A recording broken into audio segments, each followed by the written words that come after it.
আমি 1 টাকাও পাইনি স্ত্রী থেকে। এরপরে দুদককে দিয়ে আমার বিরুদ্ধে মামলা করা হয়েছে। তারিক সিদ্দিকীর স্ত্রী সেই প্রতিষ্ঠানের চেয়ারম্যান। 1 মাস পরে থেকে আমি টাকা দেওয়া শুরু করব।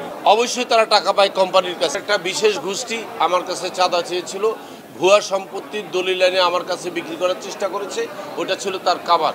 আমি যখন বুঝতে পেরেছি এটা সম্পত্তিটা তাদের নয়, হাতির ঝিলে 80 কাঠা, আমি বলছি এই সম্পত্তি আমি নেব না, কারণ ওটা দিয়ে আমার কাছে 400 কোটি 500 কোটি টাকা চাওয়া হয়েছে। আমি এটা যখনই প্রতিবাদ করছি এরপরে আমার বাকি কাজ শুরু হয়ে গেছে। এরপরে দুদককে দিয়ে আমার বিরুদ্ধে মামলা করা হয়েছে। দুদকের যে পরিচালক আমাকে এটা বলছে তাকেও কিন্তু বরখাস্ত করা হয়েছে।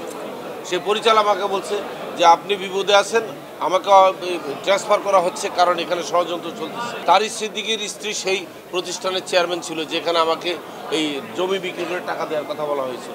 অবশ্যই তারা টাকা পায় কোম্পানির কাছে, এবং কোম্পানির যে পরিচালনা পর্ষদ এখন হাইকোর্টের 173/22 মূলে যে পরিচালনা পর্ষদ দিয়েছে তারা অবশ্যই তাদের টাকা ফেরত দেবে, কারণ আমাকে পরিচালনা পর্ষদ থেকে বাদ দেওয়া হয়েছে।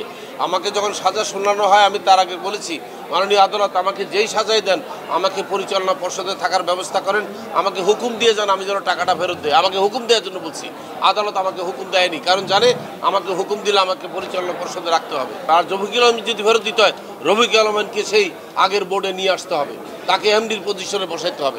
আমি ওয়াদা করতেছি আমাকে এমডি পজিশনে দেওয়ার এবং ব্যাংক অ্যাকাউন্ট খুলে দেওয়ার 1 মাস পরে থেকে আমি টাকা দেওয়া শুরু করব। আমি 1 টাকাও পাইনি স্ত্রী থেকে, এবং কোনো সরকারে আমার থেকে জেলে থাকা অবস্থায় চাঁদাবাজি করে নাই।